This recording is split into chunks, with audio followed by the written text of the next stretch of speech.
ప్రతి ఒక్కరికి ఏదో ఒక బలహీనత ఉంది, కానీ ఆ బలహీనతను గుర్తించడంలో విఫలమవుతున్నారు. ప్రభువా, నా జీవితంలో ఈ విషయంలో నాకు బలహీనత ఉంది, ఈ బలహీనతను గెలవడానికి నాకు సహాయం చేయండి అని అడిగే వాళ్ళు లేరు. ఎంతసేపు ఉన్నా మన ప్రార్థనలు ఏంటో మీకే తెలుసు. ప్రభా అప్పులు ఉన్నాయి ప్రభా, అప్పులు తీరాలి ప్రభా, డబ్బులు ఇవ్వండి ప్రభా ఈ నొప్పి ఆ నొప్పి, నొప్పులు తీసేయండి ప్రభా. నాది చిన్న గుడిసె ప్రభా, పెద్ద ఇల్లు కట్టుకోవాలి ప్రభా. మా పక్కింటోడు కారు కొన్నాడు, ఎంతకాలం ఈ 2 కిలోల బండి ప్రభా. ఇవే మన దిక్కుమాల ప్రార్థనలు. నువ్వు చచ్చిపోతే సుందరమైన నీ దేహాన్ని మ్యూజియంలో పెట్టరు. ఎంత తెల్లగా ఉన్నా నేను తీసుకెళ్ళి బొందల గట్లనే పడేస్తారు.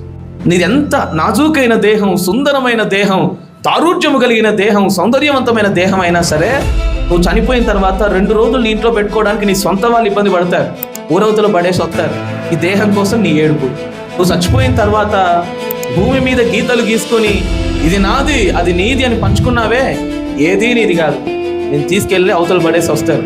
నూలు పోగు కూడా నీ వెంట అది. వీటి కోసం మనం ఏడుస్తున్నాం, వీటి కోసం కన్నీరు పెడుతున్నాం, వీటి కోసం ఉపవాసాలు ఉంటున్నాం. కానీ దేనికోసం ఏడవాలో తెలుసా? ప్రభువా, నా బలహీనతలేంటి అని అడగట్లేదు ఎవరు. నేను ఏ విషయంలో నేను ఇంకా తప్పు చేస్తున్నాను, ఏ విషయంలో నా జీవితంలో పొరపచ్చాలు ఉన్నాయి, పరలోకానికి ఎక్కిపోకుండా ఆటంకంగా నా జీవితంలో ఉన్న విషయాలేంటి ప్రభువా అని అడగట్లేదు ప్రజలు. ఒకవేళ నా లోపల ఒక బలహీనత ఉంటే ఆ బలహీనతను తీసివేయమని ఎవరిని అడగాలి? దేవుణ్ణి అడగాలి. ఆయన పరమ వైద్యుడు. నీ సొంత సామర్థ్యంతో నీ బలహీనతను గెలవలేవు, అని ఈ బలహీనతను గెలవాలని నేను ఆశపడుతున్నాను ప్రభువా నువ్వు అడిగితే దాన్ని గెలవడానికి ఆయన సహాయం చేస్తాడు. నువ్వు ఫాస్టింగ్ ఉంటావు, దేనికి ఉంటావు? అప్పులు పోవాలని ఉంటావు. నువ్వు ఫాస్టింగ్ ఉంటావు, గర్భఫలం కోసం ఉంటావు. నువ్వు ఫాస్టింగ్ ఉంటావు, వివాహాల కోసం ఉంటావు. నువ్వు ఫాస్టింగ్ ఉంటావు, రోగం పోవాలని ఉంటావు. నువ్వు ఫాస్టింగ్ ఉంటావు.